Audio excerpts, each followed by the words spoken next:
get started.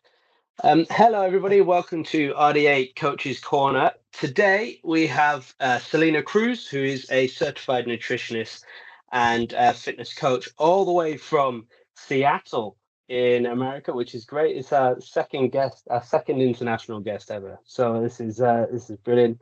Selena, welcome. Thank you for joining us today. Very impromptu. We've had very little communication. Obviously, we were on the same collective and decided to give this a go, which is great. So if you can, a little introduction would be great into what it is you do and everything. Yeah, thanks. Thanks so much for having me. I love these impromptu conversations almost more sometimes because it's Yeah, just like two people having a conversation.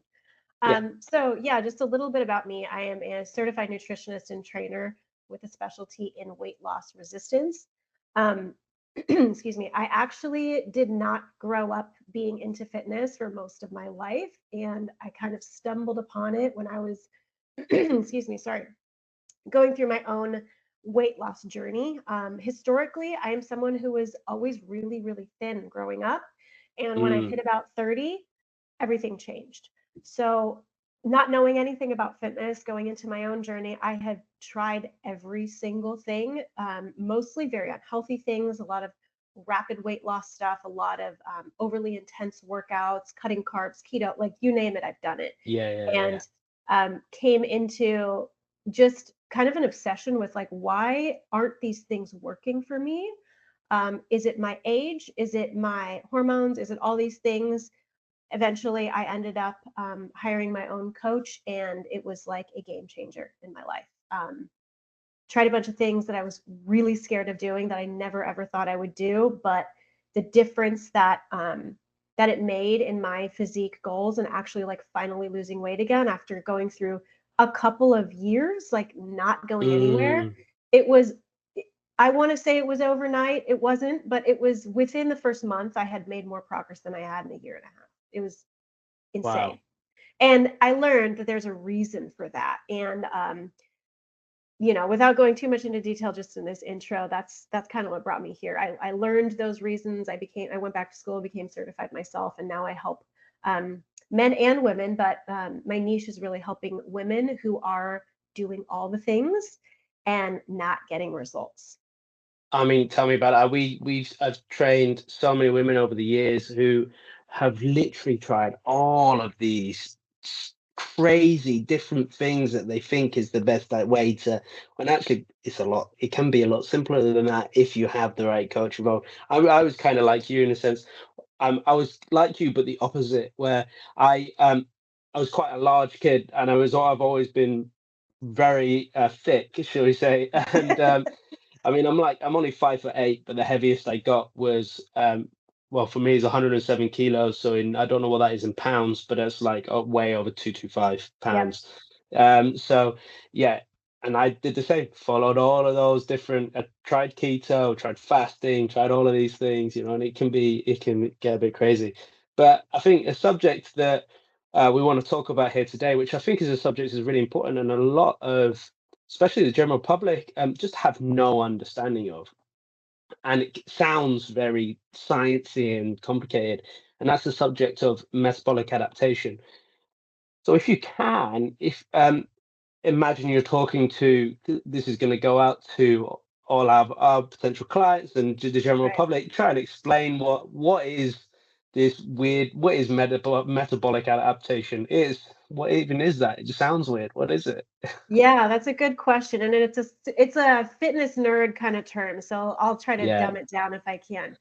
Metabolic adaptation is a process that happens that is if you are if you are usually overly dieting or dieting for too long or usually that's combined with working out too intensely, doing too much for too long of a period of time, your Mm, metabolism slows. Your metabolism adapts based on the signals that you're giving it.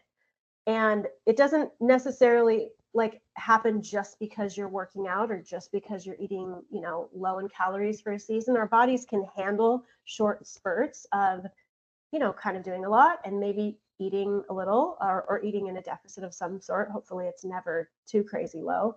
But if you are telling your body, oh, we have to put out all this energy for an extended period of time, day over day, week over week over week, and we're going to take in only this amount of calories, and your body doesn't know that you're trying to lose weight. Your body just thinks, okay, I think this is the new normal. We now have to make less calories last longer because all of this demand on our body is not stopping.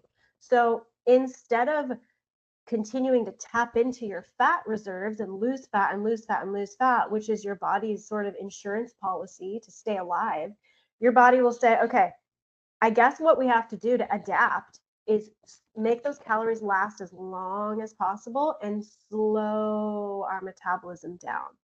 So in a nutshell, that is metabolic adaptation. Your body, based on the stimulus that you've given it, your metabolism slows, fat loss becomes harder. You don't need as many calories to stay alive and to perform all of the everyday functions that your body goes through. And especially in today's age, right, where people may be unsuccessfully dieting and then so they're continuing that process for so long. It feels like it can go on for what seems like forever. What would you say the common like signs and symptoms then are of somebody that might be experiencing metabolic adaptation? Such a good question. There's many of them. One of the biggest signs is that you're doing a lot consistently and the scale has stalled. So if you know, I mean, I would have to know like exactly how many calories you're eating and what what your activity looks like and body size to know if you truly are under eating. But if you suspect that you're under eating and you've been doing that for months, if not years on end, and working out for, several days a week consistently, and the scale hasn't gone anywhere, you very likely have metabolic adaptation. Another, there are many common signs of it, but some of the big ones that I think of for women especially is a change or a loss in having your menstrual cycle. That happens after years of like chronic dieting and chronic under eating. Your body will say, okay, we're going to have to let go of some of these processes that are not critical for survival. So procreation is going to go out the door. We're not going to menstruate anymore. That's one of them. Another common sign, and it's tricky, you can't blanket this, but another common sign is having like severe and significant sugar cravings. Yes, everyone likes sugar, most people at least.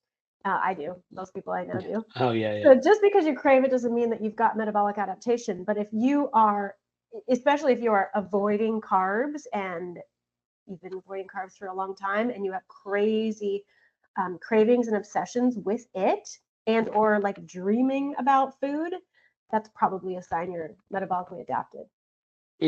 Yeah, for sure. And that's an interesting one with women and their menstrual cycles is I think there's almost a bit of a stigma, not even a stigma, but when women have issues going wrong with their menstrual cycle, a lot of them just feel like it's a norm and they have to deal with it, because they're women and we just have to deal with this stuff. And actually, it's really important that you bring those things up and talk about it because it may be something as simple as changing up your diet, right?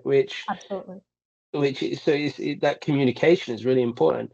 I guess kind of on that topic of communication, in your experience as a coach, do you find educating your clients on what metabolic adaptation is and that process, do you find that sparks a difference in them and changes their approach to how they then see their diet and diet?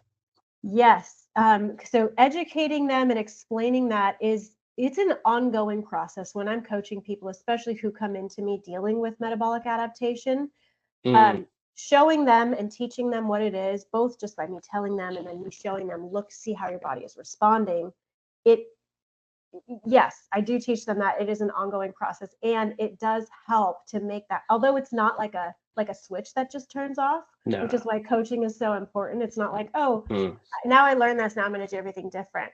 But that has everything to do with the approach that they then shift into to deal with that metabolic adaptation. Because if they don't understand that that is why they are having stalled results, that's why they've plateaued for months or years on end, then they're just going to continue doing the same exact thing over and over, which is probably continuing to undereat, or maybe they try eating even less if they're like, oh, I've reached a plateau, I guess I need to do more, which I've done as well. So yeah, I totally get the temptation and the reasoning behind that. But yes, I guess long answer to your question is yes. yeah. I mean, that's so. How would you then, in terms of somebody maybe going through metabolic adaptation, or what would be the protocols you would give in that scenario? So somebody's going through metabolic adaptation, but they so badly are in that diet mindset, that constant rolling diet mindset. What would be your way of trying to pull them out of that, and without them, because there's that fear, right? It's like, if I stop dieting, if I stop dieting now, I'm just going to put all this weight back. I'm just going to get big. Yeah. Right. So how do you bypass that to then get them into a healthier position? That's such a good question too. There's a lot of hand holding. Yes. Because like I said, this just dumping the information on someone is not motivating enough always for them to just be like, okay, I'll do it. So there's a lot of hand holding with the behavioral aspect, and a lot of reminding, and a lot of showing people, okay, look, we're going to make small tweaks and see how your body is responding to this. And once you realize, like, oh, you're not blowing up and nothing crazy happened by taking out one of your cardio workouts, that starts to, having that experiential knowledge is one of the biggest ways that like kind of helps people move along in that process. One of the big things that I do, and I know there's kind of two main like approaches to like going through fixing a metabolically adapted person. Some coaches like to do it rapid, meaning like we cut out everything and we immediately increase your calories. I have seen that personally, and I'm sure you might agree because I see you're nodding. I take someone through that process very slowly. So it very much depends on how much they're doing and what they're doing. But if they're under eating too much, we will start by slowly adding maybe 100 calories a day and tracking the biofeedback, tracking what their body's doing, and just taking it week by week in small chunks. Now, the beauty of that is that it works very, very well. It's just you have to be patient with that process. Yeah, and it's hard. So how do you, I mean, that's great if you have a client that is happy to track, is happy to do that process, right? Is happy to take all that data in and do it. How do you do that approach with somebody who is, I just hate tracking. I don't want to write this stuff down. I'm not that bothered. What's your, because that's when it gets hard, right? What's your approach with those kind of clients? Yeah, that's so many good questions. Obviously, you and I. No, it's great. Don't be sorry. It's like I know that you've gone through all this, and I'm relating for sure. So with that, I will see what are they willing to do, because not doing anything. I mean, if someone is not coachable, I'm not going to try to to sprain their arm or twist their arm and bring them through that. But most people are willing to do at least something. And for example, I have a client right now who she doesn't want to track her food in MyFitnessPal, but she's okay journaling stuff. So what I will do is say, okay, in fact, I gave her a physical journal, and that's what I look at every week. And sometimes I will say, write down what you eat, and we'll look at that. And sometimes I will say, show me your workout, and we're going to tweak it just a little bit. But there has to be some level of accountability and tracking, goal setting in some way, and it's going to look different for everyone. So maybe this example of the client that I do have, that is working well for us, but for someone else, maybe it's just, okay, I want you to add, if they're metabolically adapted, let's say, I want you to, instead of like running for your 45 minutes all 6 days this week, I want you to, on one of those 6 days, I want you to do a 15-minute workout instead of 45, Brilliant. something like that.